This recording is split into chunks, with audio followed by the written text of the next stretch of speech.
Hey, I would say day drinkers at this point, but that doesn't really work anymore. For those of you who have had lives at 4 o'clock on Thursdays and haven't been around to watch me interview people, I've been doing these really, really fun author interviews at 4 o'clock on Thursdays where we have a drink and I invite an author to come and talk about their latest book. But we're doing it at night now, so that's really exciting. I'm really glad that you're here. Today's been a lot. The last few days have been a lot. I feel like 2021 came in hot. And as I was reading this week's book, I was really reminded of how important romance has always been in my life, in a way to not just like escape, but in a way to conceptualize what's happening in the world, in a way to provide hope, in a way to understand how humans feel at a real base level. And this week's book was exactly the book I needed for this week. So I'm glad you're here and we're going to talk about it. If you, like millions of viewers, have spent the Christmas holiday binging the Bridgertons, and you want more romance, you want more hot dukes, you want more ballroom scenes, but perhaps you also want different, you want more consent perhaps, or more diversity, then this week's book is for you. It's called The Duke I'd Like to F, and I'm going to bring on the authors right now. So we have Simone. Hello. Hi, Sierra. We have Nicola Davidson. Hi. We have Adriana Herrera. Hi. Joanna Shupe. Hello. And Leigh. Yeah. Oh, guys, thank you so much for coming on today. It's been a bit crazy. I hope you're drunk, if that's your thing. Did something happen in the last couple days? Your bag or whatever means you're using to get through the last few days. I hope they're still working for you. My mom always gives me a really hard time because I never read the back cover copy. And so instead of doing that, I'm actually going to read part of the review that you guys got in Entertainment Weekly. Because I thought it's absolutely perfect. 5 romance writers at the top of their game deliver steamy historical short stories with the cheeky themes of dukes you'd like to, well, you know. They offer up stories that somehow all manage to be swooningly romantic and breathtakingly sexy. Duke I'd Like to F bursts with heroines who unapologetically chase their desire and slack their lust, all while seeking a life built on consent, independence, mutual satisfaction, and being truly seen and valued for who they are. In some ways, this anthology encapsulates what the romance genre can be in miniature, a feminist declaration of the potently radical nature of sex, pleasure, and happily ever after. Yeah, you guys. First of all, like, what's it like when you get a review like that? It's nice. We had a lot of like squeeing in our chat, over that. We were all very excited, and Maureen is amazing, and that was amazing. Yeah, it's really, really exciting for everybody in the romance genre when our novels get seen that way. The reason I love romance novel is that exact same, the feminist microcosm of consent and blah, blah, blah. And she got it, and that's really exciting. So how did this anthology come together with this group of authors that I'm looking at? I can understand how the stories would have these themes. How did it happen? Was it organic? Someone answered. Joanna. So when I was when we went on lockdown, I had been thinking about, I read all of those Jessa Kane, really hot, spicy contemporaries, short. I mean, they're just like candy. And I was inhaling them during the early part of the lockdown. And I was like, God, I would love to do this idea, but do it historical. And for some reason, like the word DILF came across my brain, and I was like, man, it should be Duke I'd like to, F. And then I was like, wait a minute, has somebody written that? And so I ran to Amazon, and sure enough, like nobody had written it. And I was like, man, that writes itself. So I reached out to Eva, and I said, like, this is what I'm thinking about. And at first we talked about writing it together, sort of like a, Vi Keeland Serena Bowen thing.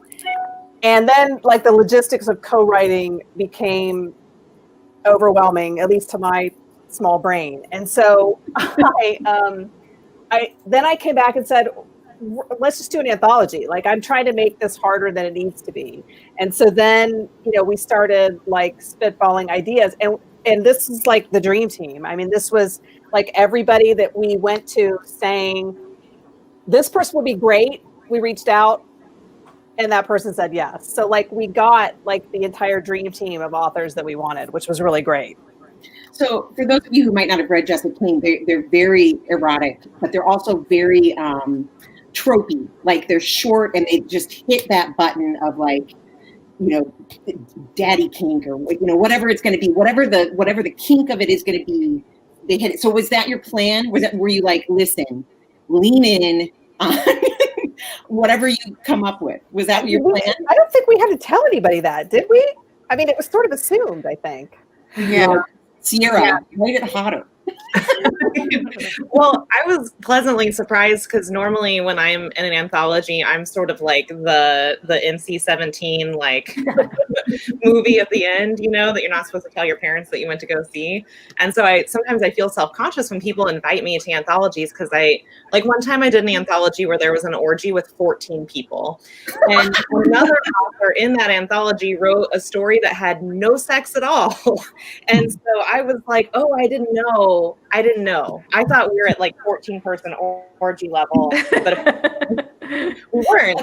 That's how you walk into every room, right? I know. I'm always ready for a 14-person orgy. And but this anthology is the first one I've been in where I think that I might have the tamest story. Like everyone else brought the fire emojis to it, and it was awesome. So how did you, because all of you write romance and all of you write on-page sex. I will say, as a person who's read all of your works, this did feel different. Like, did it feel different writing it? Well, I think for me it was my first historical, and like one of the things, I love historical, but I also love really high heat. So there's a few authors in historical that do high heat who are like Joanna and Eva and Nicola, like that I have been, and Sarah, you've done a little bit of historical, but not most of your stuff is like contemporary. So, so for me, it was like, okay, if I'm going to do a historical anthology, these ladies are definitely going to like be okay for me to just like write like all the sex, like Sex in the Cellar. I can do it, no problem. So, Adriana, we'll talk quickly about your story. It's called "The Duke Makes Me Feel," and I felt like this. And again, I've read a lot of historical romance. I felt like I saw part of this time period and part of this world that I never got to see before. And it's not just because you have a shop owner of color who's like standing up for herself and traveling and all of the things that you never see in historical romance novels, but you had two characters, both of them using birth control. Yeah. You had them in a restaurant in Paris, and I don't know why that seemed so shocking and like exciting, but it was. So how was it as your first entry into historical romance? Will you go back?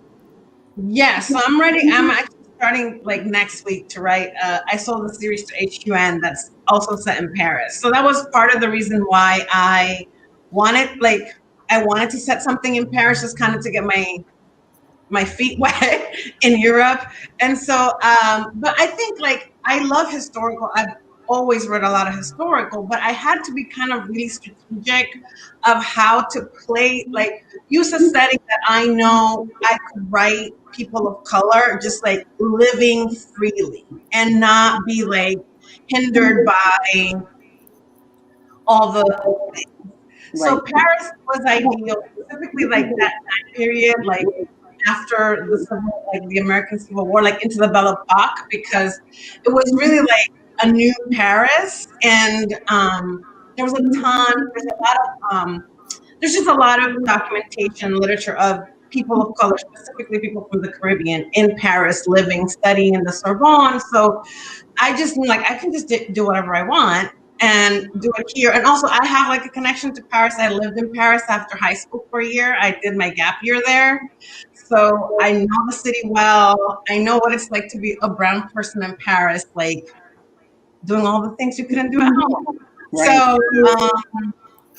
So it was like an ideal place. Like I have a very strong sense for like Paris is a city, and you can do like literally be anything and do anything, and it's just like hedonistic place. And that vibe was rich in your story. Again, read it, pick up this book, and just know that scene in the Paris restaurant is coming for you. It's coming for you. And that really is my id. A very large man feeding a woman and then giving her wine. That is my number one id. I mean, there's something about that right now in quarantine and the chaos of right now, I could read 200 pages of that. Someone who finds it very erotic to watch me eat is my id. Your story is the first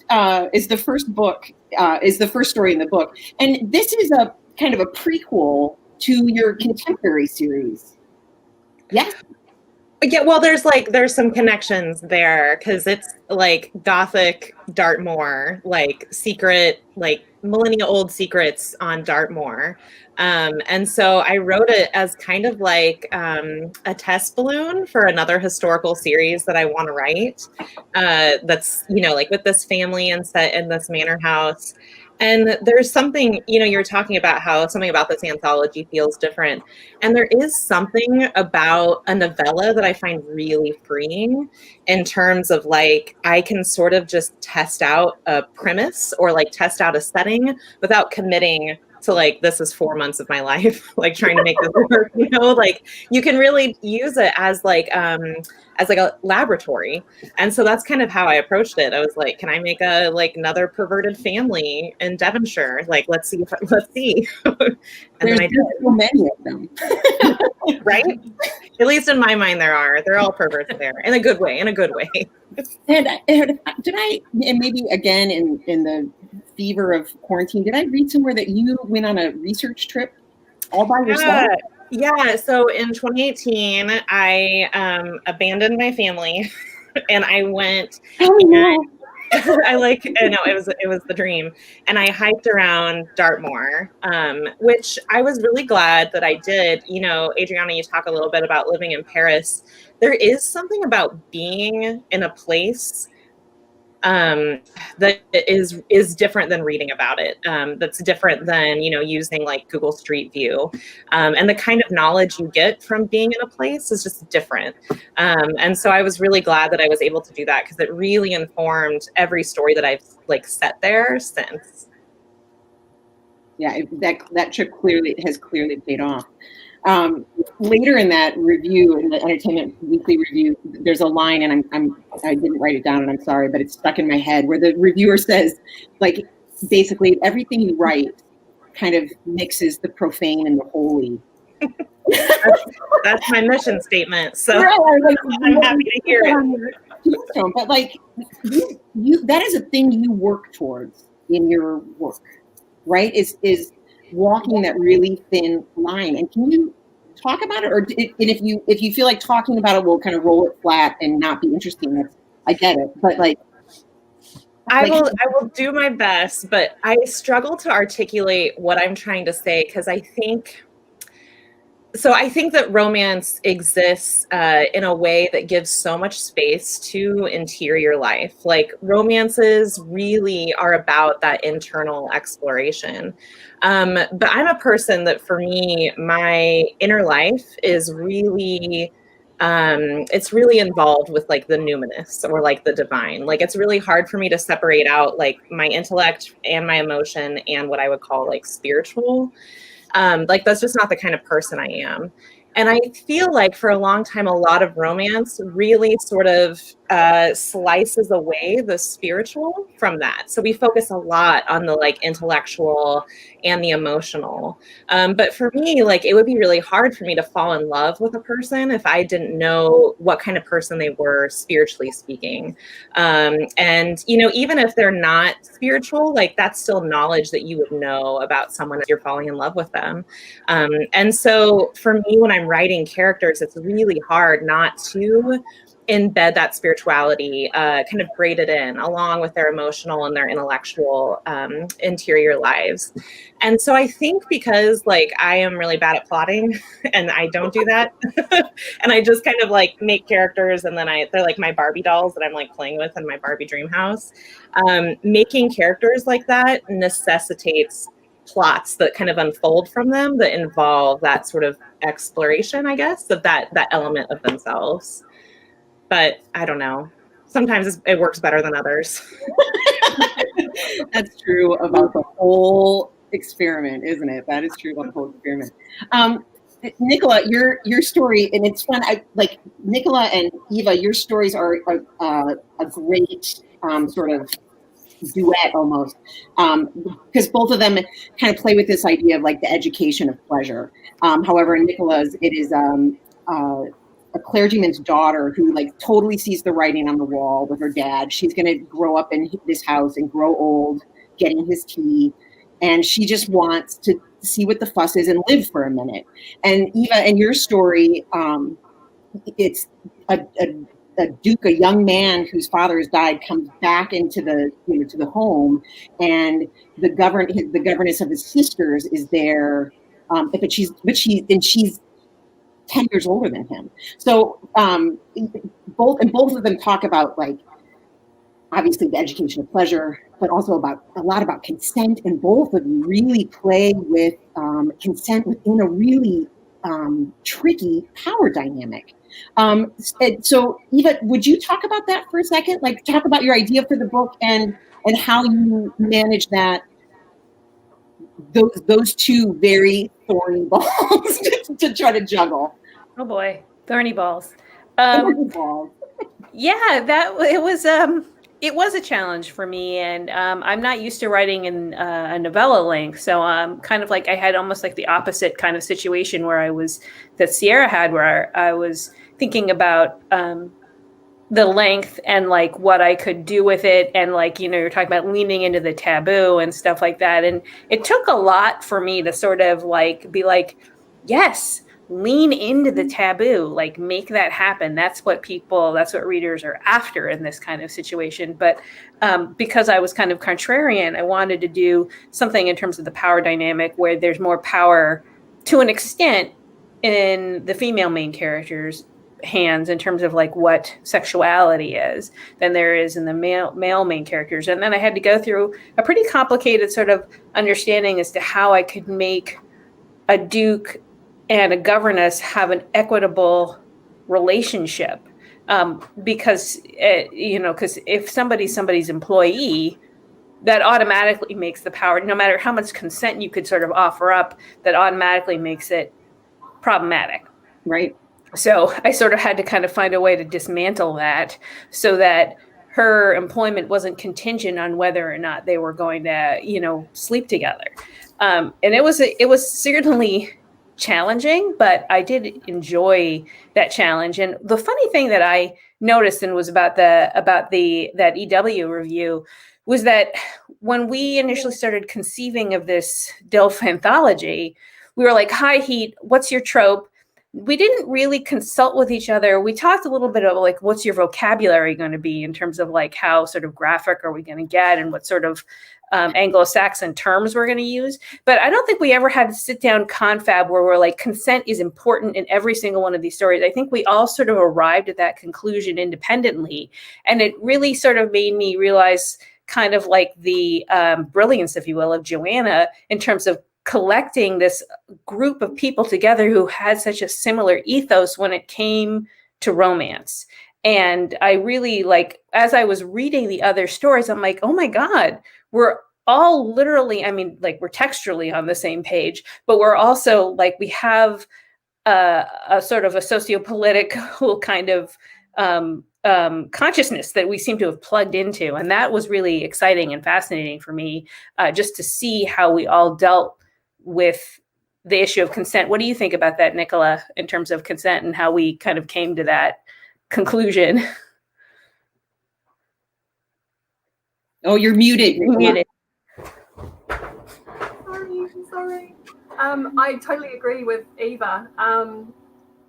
It was very reassuring when we read each other's stories to find, other authors that had that same emphasis on explicit on-the-page consent. And also, I think, checking in regularly. So it's not just like, yes, it's okay at the start.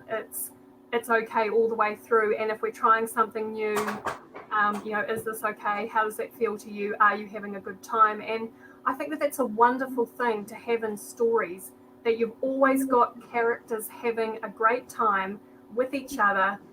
No one is putting up with something, because I know personally that that's something I really hate to read, especially when it comes to kink or, BDSM or whatever, that one person is putting up with it or tolerating it to please the other person. And it's like, that's not what, that's not what kink's about. It's about everyone having a great time and everyone having their needs met. So to have other authors who thought the same was great. Nicola, that's one of the things that struck me in this novella, and has struck me about all of your work, is not just how you normalize kink and how you normalize queer relationships, but it's just, and this is not the right word, but everybody's so cheerful about it. Like there's there's none of this angst about, is this right or wrong? And like, what does this say about me as a person? It's like, everybody's just having a really good time. And it is refreshing. It is really refreshing. I think particularly in the historical context where there's so much weight put on shame and, other words like shame that I can't think of. So Nicola, can you talk about how you kind of approach that? Other than sex to be fun? I don't know. Well, I mean, one of my, personal interests is studying, sex and kink and the etymology of sex slang through history. And I remember when I was writing a previous series of mine, the Fallen series, which is set at a Regency sex club.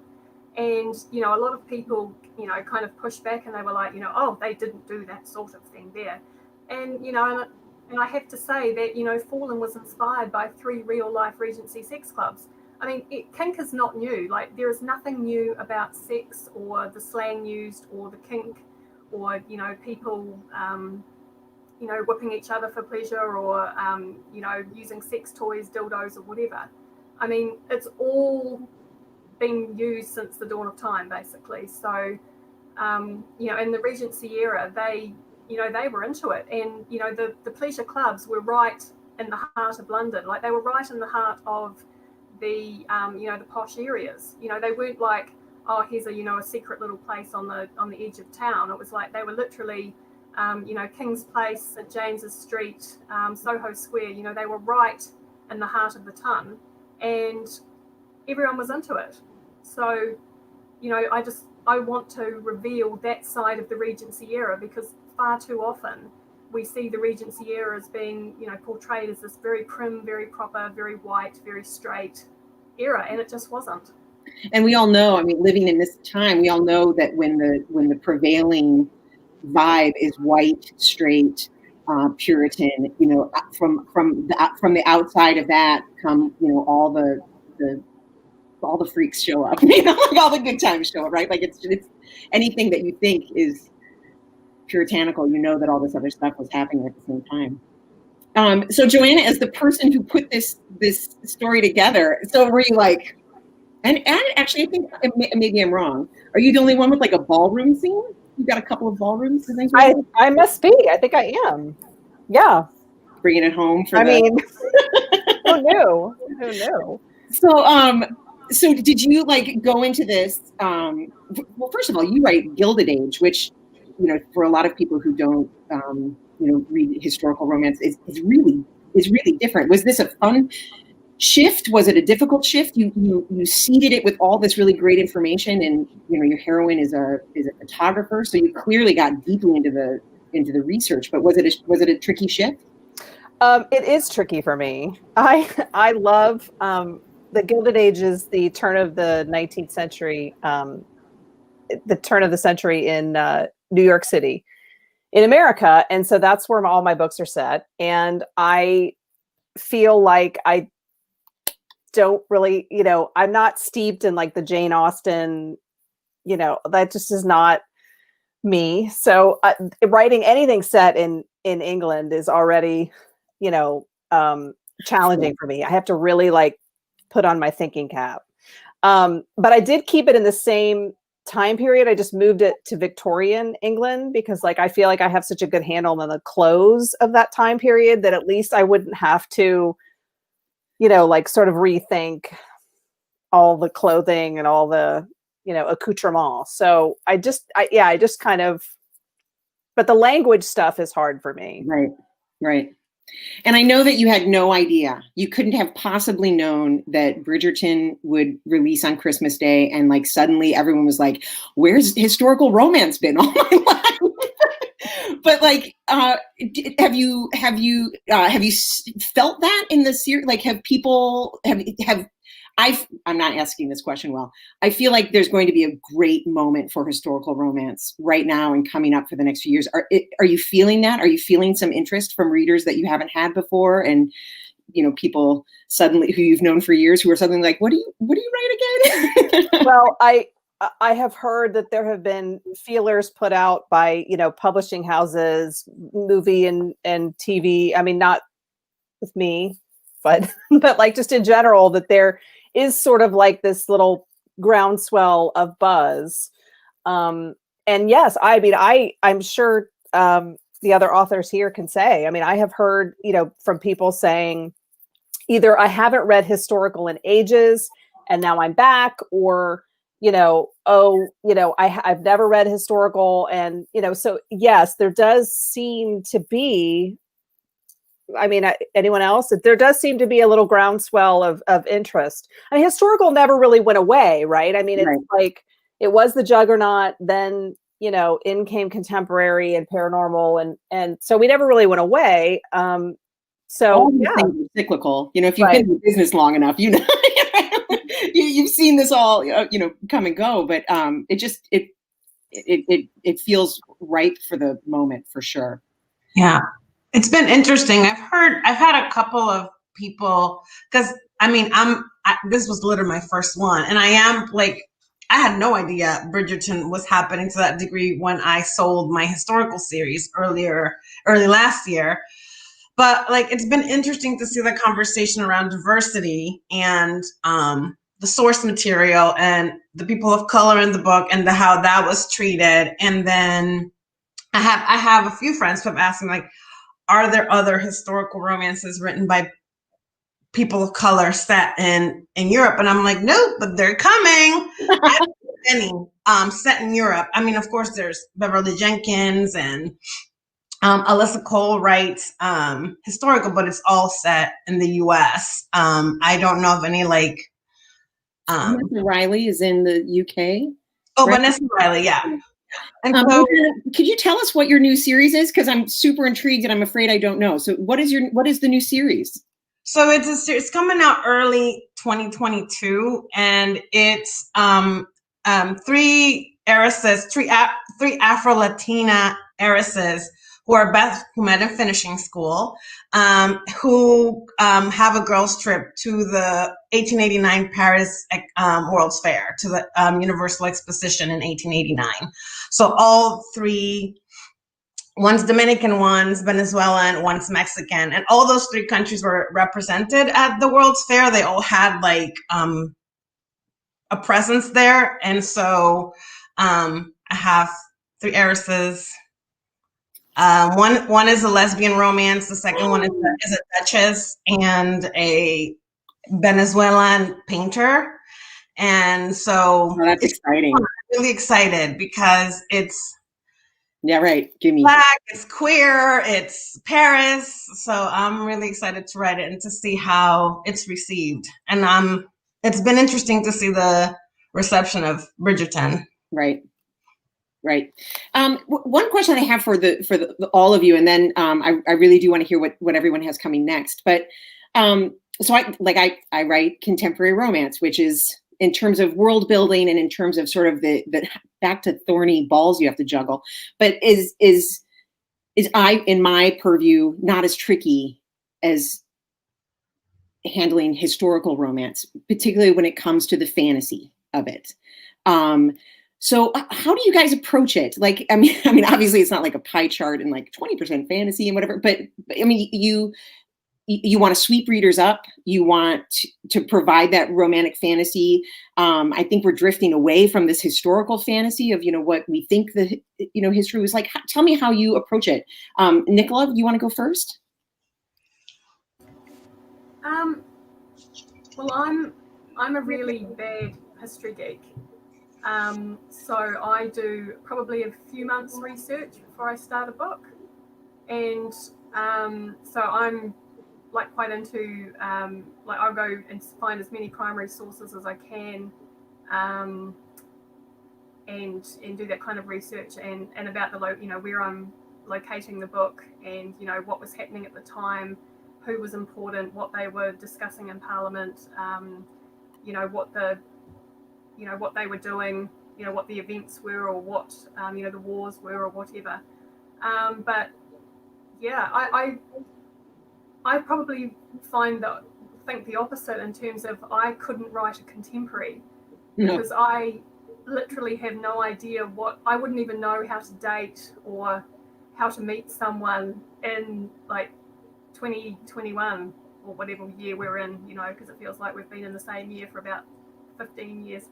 I wouldn't even know how to do that nowadays. So in some ways it's quite reassuring to go back to the Regency era or Tudor or medieval, which are the other eras that I write in, and know, some of the customs and, kind of what was going on, who the important people were and, how they kind of went about things. Because with contemporary, I would have no idea where to start.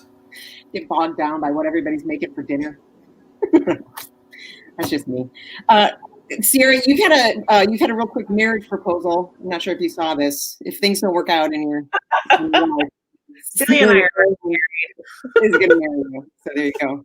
Joanna, how do you balance those things? All of those thorny balls, as Eva would say. I try not to get bogged down in the details. Actually, like that's when I'm doing that. Like I just want to give enough to give it historical flavor, but not detract from the story. So I always probably err on the side of less is more, and really focus on the story and what's happening there rather than if you read a lot of the old school historicals, anyway, you know who I'm talking about. I do know. Like, who's your old school historical? Oh, like Julie Garwood and Joanna Lindsay and, who's your old school? The first name that always pops up is Judith McNaught. Yes. Yeah. I mean, if you look at, I have Paradise actually right here by my desk. I mean, that is like, I'm sorry, I love this book, but this is too much. It's 220,000 words. Yeah, it could have been like maybe, you know what I'm saying? So I try to give enough to give the flavor, the location, the idea of it, the clothing, make you feel it just enough, but not take away from the story. Eva, you have your new series, if it is the same new series that we had talked about not too long ago, but you have this, you're like pumping these new series full of modern not culturalisms, pop culture. Yes. So how are you managing that? And tell us about that. Well, so this series that I'm working on, The Union of the Rakes, the third book in the series will be coming out at the end of February, and they're inspired by 80s movies and and also there's a lot of 80s Easter eggs in there, 80s music and stuff like that. These are all things that were really, really formative in terms of, Well, I started reading romance in the 80s. And it was also when I was watching a lot of cable television because I'm from Gen X and my parents were both working. And so I was raised by TV. So I watched a lot of videos, I watched a lot of movies, and these kind of created a synthesis of narrative for me. Like I was thinking about stories and what the movies that I was seeing and the books that I was reading, and sort of they kind of melded in my consciousness. At the same time, I was, especially when the 80s movies were concerned, I was not really fully cognizant of the problematic content in a lot of these films. And so it became more evident to me when I was rewatching them, when I was preparing this series. So what I was doing, what I was kind of trying to do in this series, and what I've been sort of working toward as an author, is sort of recognizing problematic aspects and trying to address them in as best a way as I can. I'm obviously not going to be perfect at it, but I wanted to acknowledge them. And then sort of like when I think about some of the problematic elements about it, I was trying to sort of focus on how could I hate to say improve, but how can I sort of like ameliorate the situation so that I wasn't like kind of horrified by the things that I like. You can still love it, but you can also be like, and recognize at the same time that there was something that was going on. So it's been like this whole, I've started in historical romance as a reader and then as a writer. And so this whole process for me has been an ongoing kind of evolution in terms of how I approach historical romance and what I want out of it and what I feel the readership deserves from it. So it's the trick is to kind of get out of my head, because I can often be like, I can second guess myself, and I want to also deliver entertainment and escape and fantasy. So all of these things kind of coexist in this weird kind of alchemical mixture that hopefully turns into gold. We'll hopefully not lead. We'll see. Well, it's hard. I mean, I feel like as romance authors, in particular, like you think about the old school romance, like we have some real skeletons in our closet too, in terms of particularly consent and toxic masculinity. And I shouldn't say that so flippantly, but you know, those are things we're dragging around into every book too. And I find that it's getting harder and harder to hold those two things in our hands. Like we can like these problematic things, we can enjoy them and still understand that there's big problems in them. I think we can have a discourse and a dialogue, you know what I mean? The conversation doesn't have to end. I think it can continue to grow and change and evolve, and we can sort of listen to other voices and like have our voices be heard, and just sort of like go through this process together, right. Rather than saying definitively, this is what historical romance has to consist of, because we know that the people saying that they're coming from a fallacious place, whether they're consciously or not, you know, with their own agenda. So it's just kind of like focusing on that and then moving on with it so that we can provide the delight that we're like going for, to give people a moment of joy and pleasure, and also to see themselves on the page, you know? Yeah. Right. I think for me, like that's been like, I had to kind of create my own little like mini mission statement for my historical stuff. And like, I've like promised myself that I'm going to lean into joy, and I'm not going to like take away the pleasure that historical romance brings to me from the readers that I have, just because I'm writing Black people. Like right. I'm going to lean into the joy that I know was out there. And I was telling my partner today, I was like, if I would have been alive in 1889, I would have been the Rihanna of the Belle Epoque. So if I'm just going to like lean into that, and I'm going to pretend like I'm writing like the 1889 Rihanna, Cardi B, and Janelle Monáe in Paris. And that's what I'm doing. That sounds exactly right. That sounds fantastic. I look forward to reading that 100%. Oh, there's a question from Celia, who's proposing marriage. What did y'all think of the part in Bridgerton where they sort of just threw out there that she's a queen, so now the races are equal? It was really weird for me. Like Obama was president, but this country is still racist AF. I thought that was, I'm sorry, go, you answer, please. That's a hard question to answer. Like, I feel like we need a lot of minutes to answer that question. I watched the show and I thought, like, personally, I would have just, like, I would have been okay with it being like Shakespearean theater where like they just cast people of color and let it be that.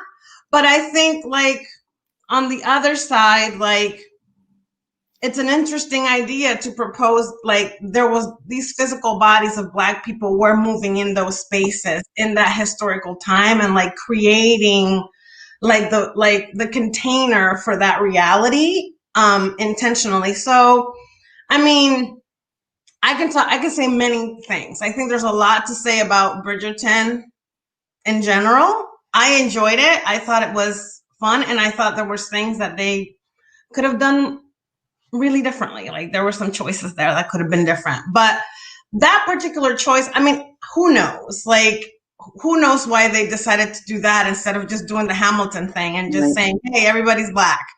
But I do think like largely like this could be a watershed moment to normalize the presence of people of color in like that place, and also recognize like sometimes source material isn't perfect, like Eva was saying, and then we can make it better. Like that's what, like, the fandoms are out there. Like Archive of Our Own is out there and doing that and has been doing that for a decade, and for decades fan fiction has existed. So I think dialogue, discourse, and like this is like the first one out of the gate, and I think choices were made that could have been different, but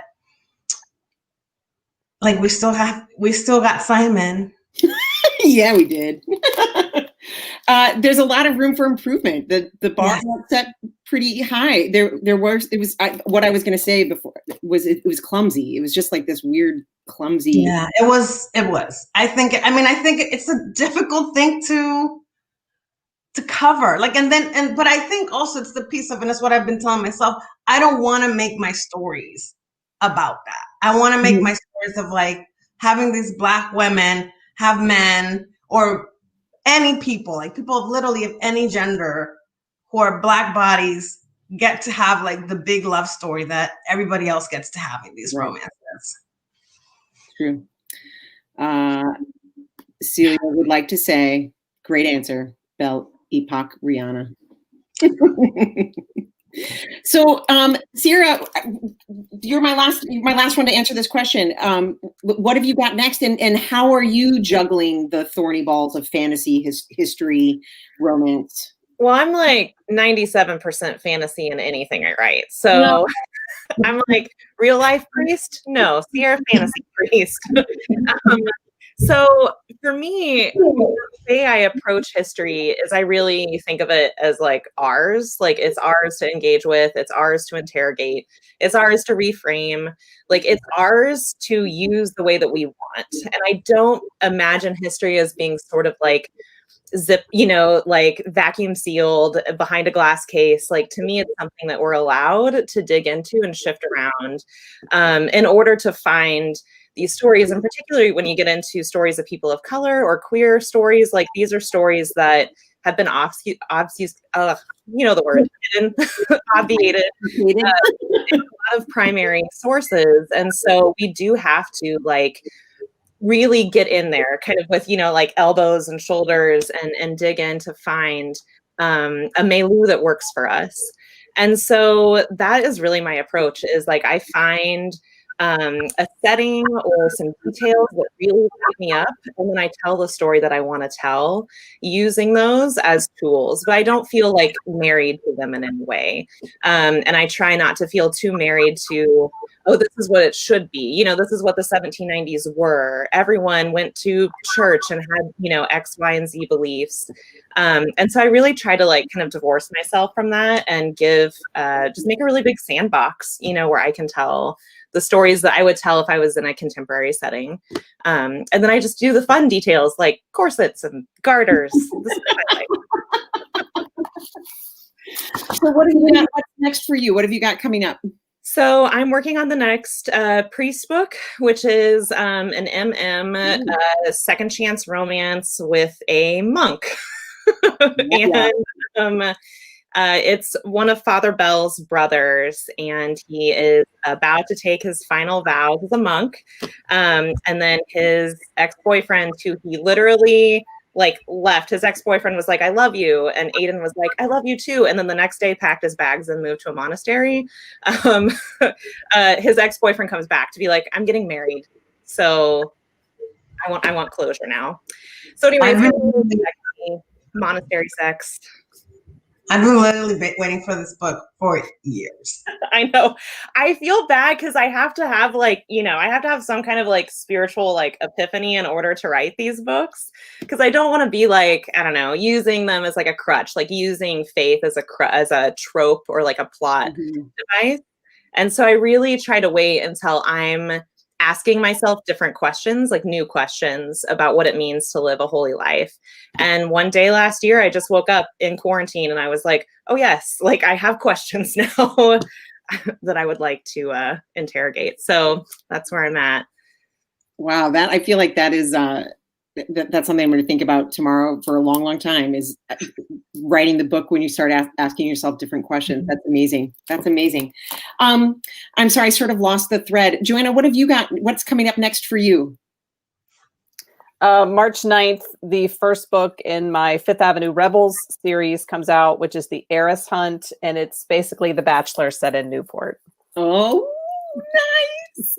So are you like, is the series, have you written it? Are you writing it, or where? I'm writing book 3 of the series right now. So it's going great. It's a 4-book series. It's a 4-book series. And book 2's done. I'm starting on book 3.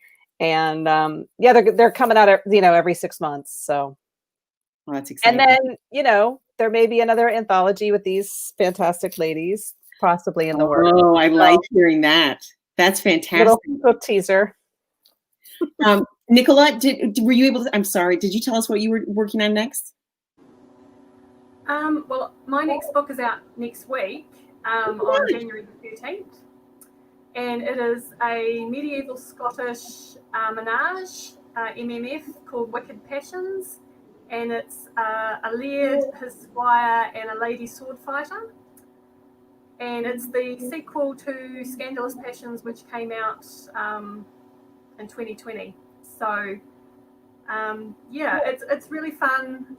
I'm actually having a break from Regency because most of my books are Regency, but I've really enjoyed doing all the research and everything for medieval Scotland, and kind of because that's where my ancestors immigrated to New Zealand from Scotland, so it's kind of like going back into the past of my family as well. Right. And just all the castles, and I've got a royal tourney and sword fighting, and it's wonderful. I think one of my favorite things in my books is having queer characters and having the queerness as not being like a thing, like it's like, oh my god, we're so angsty about it. It's like, we're just queer people, we happen to be queer, and we're having a fabulous time, just having sex and kinky and finding true love, and there we go. Yeah, totally normalized. Total, like, just like they can be silly and goofy and just in love, and yeah, they're fabulous books. So I look forward to that one. You have the third of your 80s inspired? Yes, this is the third book that is my sort of inspired. It's my another older heroine, younger man. It's just a coincidence that the heroine is 46 and I was 46 at the time that I wrote that book. Really getting into this. Just a coincidence. And it's a road story that's inspired by Ferris Bueller's Day Off, except in this instance, Ferris is a woman. And also there's a little lesser known film called The Sure Thing with John Cusack and Daphne Zuniga, also a road story where you have the grumpy one and the sunshine one. So it's a road story, super, super hot, kind of. I took like every 80s movie and song I could think of, and I threw it into my Trapper Keeper, and this book came out. So it's a lot of fun, and it's kind of about living your best life, which I I would like to. And the heroine is the Ferris, so she's out there, like experiencing life. And I was just like, I would love more of that in my life, but pandemic notwithstanding. But I've always felt more closer to Cameron than Ferris, and so I kind of wanted to see how I could, but make it really sexy. Sexy, like Ferris Bueller, make it sexy. Yeah. Thank you, everybody, all of you for coming out and spending some time. I really appreciate it. I really appreciate your book. You guys saved me this last week for sure. I encourage everybody watching to go out and grab The Duke I'd Like to F. As it says, it's got real big Duke energy. They're not lying. They are not lying. Thank you, everybody. For those of you at home, stay safe, wear a mask, wash your hands, have a drink, and read a book. Good night, everybody. Thank you so much, Molly. Thanks for joining us.